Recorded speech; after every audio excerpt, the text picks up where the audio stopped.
आवर्जून या ठिकाणी सांगायचं आहे।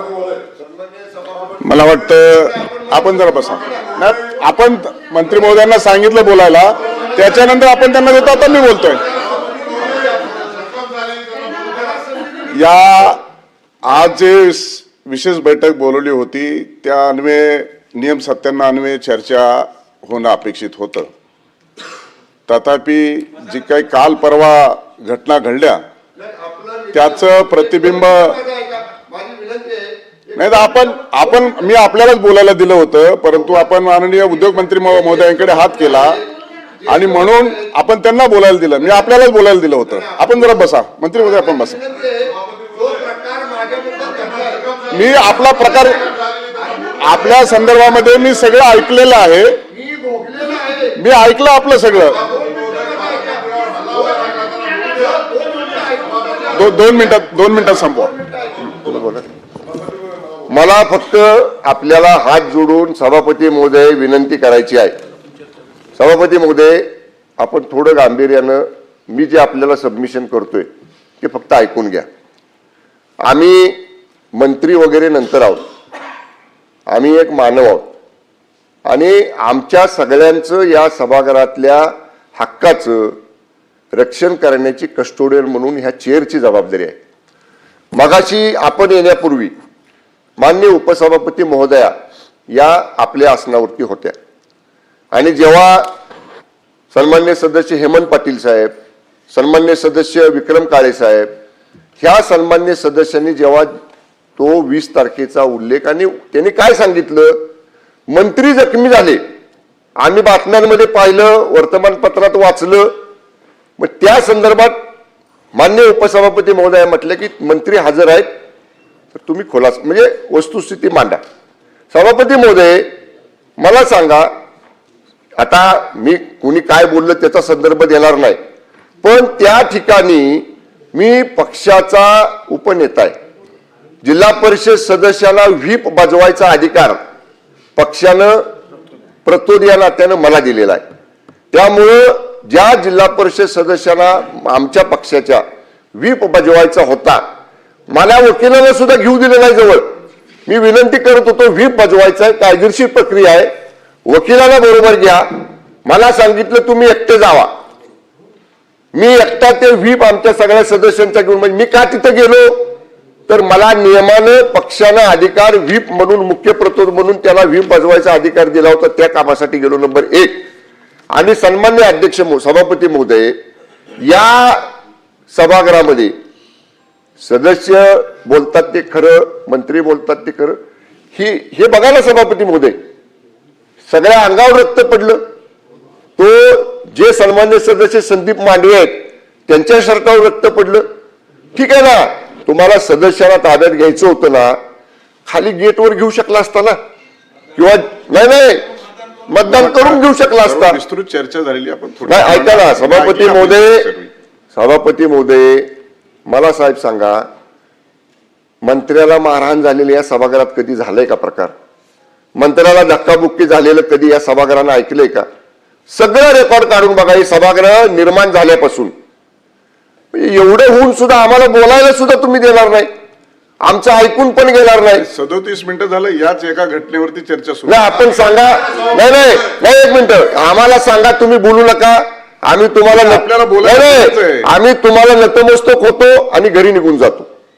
एवढं सुद्धा जर तुम्ही बोलायला अडचणच नाही, परंतु 37 मिनिट झालं एकाच विषयावरती चर्चा सुरू आहे। आपला जो विशेष बैठकीमध्ये निर्णय ठरला होता त्याच्या आपण सभापती महोदय, या विशेष बैठकीचं नियमावली ठरली सगळं मान्य आहे, पण राज्याच्या इतिहासात, या विधिमंडळाच्या इतिहासात, राज्य सरकारच्या इतिहासात सरकारमधल्या मंत्र्याला सरकारचे पोलीस जर अशी मारहाण करत असतील, धक्काबुक्की करत असतील, इजा पोचवत असतील तर सन्मान्य अध्यक्ष महाराज बोलायचं पण नाही। आणि कुणाकडे न्याय मागायचा? आम्ही न्याय प्राध्यापक राम शिंदे साहेब, जे रामशास्त्री प्रभुने बाण्यानं, तुमचंही नाव राम आहे आणि रामशास्त्री प्रभुने साहेबांचं पण नाव राम होतं, आम्ही तुमच्याकडेच न्याय मागणार। आम्ही कुणाकडे न्याय मागायचा? शेवटी आमचे कस्टोडियन, आमचे सगळे करते करविता, आम्हाला न्याय देणारे, आमचा आधार आम्हाला संरक्षण देणारे आपणच आहात.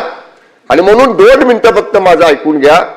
या संदर्भामध्ये शेवटी मी मगाशी सांगितलं आपण नव्हतात म्हणून आपल्याला आठवण करून देतो.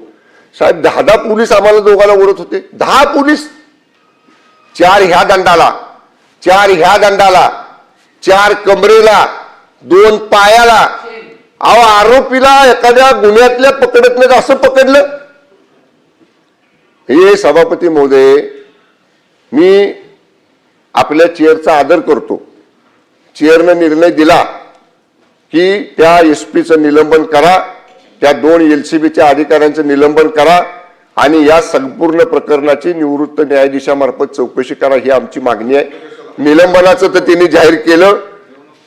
निवडणुकीच्या बाबतीत आपण बोला, पण सन्मान्य सभापती महोदय, जसं हे सभागृह आमदारांच्या हक्काचं रक्षण करतं, आमदारांवर असा प्रसंग झाला की हक्कभंग येतो, त्या आरोपीला पिंजऱ्यात उभं केलं जातं. सन्मान्य अध्यक्ष महोदय, मग मंत्र्यांनी जात कुणाकडे मागायची? आपण सभागृहामध्ये सांगता की मंत्र्यांना बोलता येत नाही, मंत्र्यांना सरकारची बाजू मांडा. आम्ही कुणाकडे मांडायचं? पहिले आम्ही आमदार आहे ना, आणि मग मंत्री आहे. त्यामुळे माझी आपल्याला विनंती आहे, आपल्या अधिकारामध्ये जसं त्याला निलंबित केलेलं आहे त्या न्यायालयीन चौकशीमध्ये त्या एसपीच्या इथून पाठीमागच्या सुद्धा सगळ्या कारकिर्दीची चौकशी करा. आंतरवाली सराटीचा उल्लेख माननीय हेमंतदादांनी केला. साहेब एकनाथजी शिंदे साहेब त्यावेळी मुख्यमंत्री होते. साहेबांनी मला 2 वेळा तिथं जायला सांगितलं. एवढा प्रचंड उद्रेक होता, का बरं तिथनं काढलं त्याला? आंतरवाली सराटीला जो गोळीबार केला, लाठीचार्ज केला, का काढलं? आंतरवाली सराटीतल्या जालना जिल्ह्यात त्याला काढलं, एवढ्या लवकर काढलं? त्यांचा ट्रॅक रेकॉर्ड काढा. आता मला बोलायचं नाही, काय उद्योग चाललेत वर्षभर साताऱ्यात. रेल्वे पोलीस मधला कुठला कर्मचारी आणून बसवलाय, काय उद्योग करायसाठी बसवलाय, हे आता मला बोलायचं नाही. This is not the part of the our discussion, म्हणून मी ते बोलत नाही. पण सन्मान्य अध्यक्ष महोदय, एका मंत्री असण्याच्या अगोदर असणाऱ्या आमदाराला जर त्या एसपीच्या सांगण्यावरनं एसपी, पोलीस निरीक्षक देवकर, सहाय्यक निरीक्षक गर्जे आणि 100 जे साध्या वेशातले पोलीस होते, जे सीसीटीव्ही फुटेज मध्ये दिसत आहेत, त्या सगळ्यांचं सन्मान्य अधिकाऱ्यांचं तर निलंबन झालं. पण मला आणि मकरंद पाटील साहेबांना जर तुम्ही ते कर्मचारी दाखवले समोर आणून तर आम्ही ओळखू शकतो ह्यातल्या कुणी कुणी आम्हाला ओढले. कारण प्रत्येकाची नावं आम्हाला माहित असायचं कारण नाही. या सगळ्यांवर सभापती महोदय, आम्ही कुठल्या पक्षाचे आहोत, आम्ही कोण आहोत याचा बिलकुल याच्याशी संबंध नाही. आम्ही कुठल्या पक्षाचं नाव घेतलेलं नाही. उदय सामंत साहेबांनी सांगितलं भारतीय जनता पक्षाच्या महायुतीमध्ये आम्ही आहोत. आम्ही त्यांचं, आमचा आक्षेप पोलिसांवर आहे, आमचा आक्षेप चुकीचं वागणाऱ्या पोलीस यंत्रणेवर आहे, आमचा आक्षेप ज्या पोलिसांनी आमदार मंत्री खासदार बघितलेले आहेत त्यांच्यावर आहे. त्यामुळे जे सन्मान्य उपसभापतींनी निर्देश दिलेले आहेत ज्याचं पालन करतो म्हणून सरकारच्या दोन्ही कॅबिनेट मंत्र्यांनी सभागृहात सांगितलेलं आहे, त्याप्रमाणे ते निलंबन तर झालेलंच आहे, त्यांनी केलेलंच आहे. पण त्या 100 पोलीस जे साध्या वेशातले होते त्यांच्या संदर्भामध्ये सुद्धा निलंबन करावं अशी मागणी आपल्याला करतो. आणि मंत्र्यांचं रक्षण रामशास्त्री प्रभूने बाण्यानं प्राध्यापक राम शिंदे साहेब माननीय सभापती महोदय आपण करावं अशी आपल्याला विनंती करतो. वेळ काढा. मला वाटतं हा विषय न संपण्याजोगा आहे. एकूणच आपण ज्या विशेष बैठक बोलवली आणि बैठकीच्या अंती जवळपास 4 मंत्री महोदयांनी या चर्चेत सहभाग नोंदवला आणि अनेक सदस्यांनी देखील नोंदवला. त्यामुळे ही चर्चा संपुष्टात येऊ शकत नाही आणि म्हणून सभागृहाचं कामकाज मी 12 वाजेपर्यंत तहकूब करत आहे. नियमित बैठक 12 वाजता भरेल.